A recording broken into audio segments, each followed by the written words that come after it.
Blindsided by adulthood. Joe lives on the reservation with his parents, Geraldine and Basil, a government worker and a judge.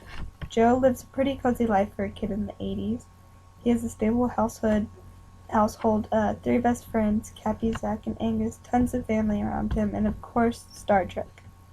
However, much of Joe's life is stripped away from him whenever his mother is raped in the roundhouse. Suddenly, life for Joe is crazy, and his mother deals with depression and her injuries from the attack, and his father throws his whole being into justice and finding the perpetrator, which inevitably leads Joe to find justice of his own. Joe searches for justice, and in his quest he learns lessons on morality from the Catholic Church, how to treat women from his Aunt Sonia, and how to grow up when he is, after all, still just a kid. From his quest, Joe becomes determined to kill Lark, the attacker, which he is not able to go through without the assistance of his closest friend Cappy. Though there is some newfound peace on the reservation, Joe is still haunted by the crime he committed. Finally, in an attempt to run away from the problems and to find Cappy's star-crossed lover, the gang goes on an emergency road trip. However, everything changes when in the middle of the road trip the car crashes and Cappy is killed. Joe, who has sustained no injuries, is picked up from a police station by his parents and brought back home. It is this car ride that Joe realizes that nothing will ever be the same after everything he endured that summer. The first literary device I saw was aphorism. My quote is, "The only thing that God can do, and does all the time, is draw good from evil situations." Aphorism is a wise saying used in the book. Here it was used to impart wisdom from Father Travis in the Catholic Church to Joe. This device was used to guide Joe in his time of uncertainty. Father Travis's words influenced Joe to make all his decisions regarding morality. The author utilized aphorism to lead Joe to his final steps in vengeance against Lark, and used it to set Joe's overall mental health during and after the murder. Literary device 2. Bildungsroman. On every one of my childhood trips, that place was always a stop for ice cream, coffee, and a newspaper pie. Bildungsroman was possibly the most important device used in the work. Throughout the novel, Joe is seen growing up constantly. Even when it is forced, he still acts like a young boy. He shows signs of adulthood more and more as the book continues. This is used to reveal how difficult the situation Joe was put in. It showed how Joe was forced to grow up, even though he was still just a kid. Literary device 3. Foreshadowing. I still keep up with 2 of them. The other is a white cross on the Montana High Line. His physical departure is marked there, The old roundhouse? Did it happen there? He did not answer. Foreshadowing here is used to reveal that one of Joe's friends will die. This is utilized by the author to let the reader know that Joe will experience a lot of turmoil through the rest of the novel, and that basically a lot of stuff is going to go down. Foreshadowing is used in the second one here to reveal that Geraldine's attack occurred at the roundhouse. It is used to express the tremendous significance of the roundhouse holds, and just because it is the location of the attack.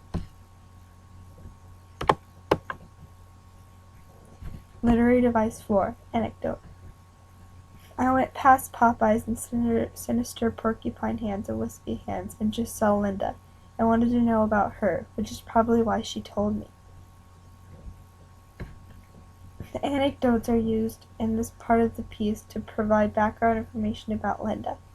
This anecdote reveals how Linda was raised and her relationship with all her relatives, blood-related and not. This point reveals how she was treated and shows why Linda is as kind as she is, and makes her more personable. It also serves to rope Linda more into the story.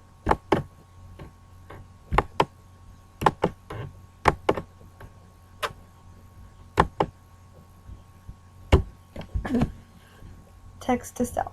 Joe is in some instances very similar to myself. He was hurt by an event and subsequently searches for vengeance to make himself feel better.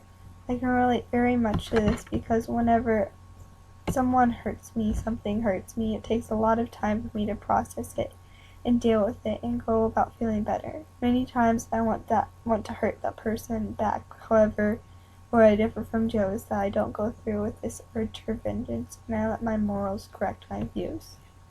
Text to text. Joe is roughly the same age as Amir, yet differs quite drastically. Though both immature at heart, Joe is far more inappropriate than Amir. The difference between these two lies in where they grew up. Joe, raised in a perverted environment, Amir, raised in a modest and subtle society. Joe was much more childish than Amir because he was fostered in an environment where sexualization was normalized. Text to world.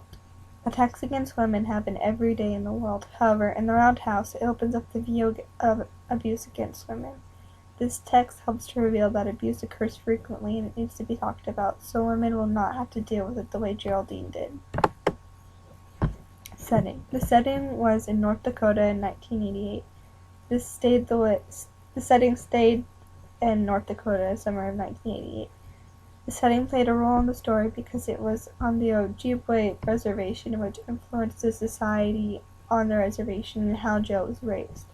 The reservation was isolated, so the Ojibwe people interacted only amongst themselves.